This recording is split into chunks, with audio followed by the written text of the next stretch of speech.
Guys, Sergeant First Class V here, backing up with another GCSS Army helpful video. So today we're going to close out our inventory, okay? So if you haven't had a chance to watch the previous videos in this series, make sure you do so. Hit that like and subscribe button. So just to recap, so 1, we prepared ourselves for the inventory. 2, we created our actual physical inventory documents.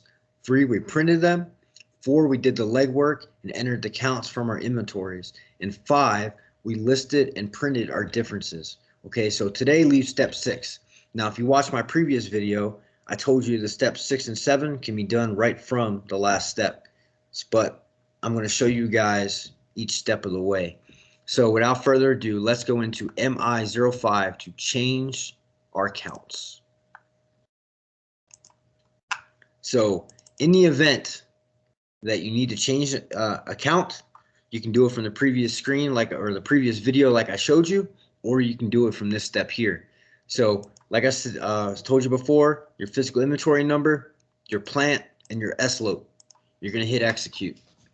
So here is the results of our inventory. Everything that we've done is going to be right here. This was a short inventory, but watch my previous video. I'll talk about the recoverability code and the CIIC code. But if you do want to change a count, all you're going to do is click change count. You're going to put in your count here. You're going to hit save. All right, you'll refresh and the numbers will change. Okay, so that's how you complete the 6th step of change counts. So please stay tuned for the finale of the physical inventory process. And as always, go Ordnance.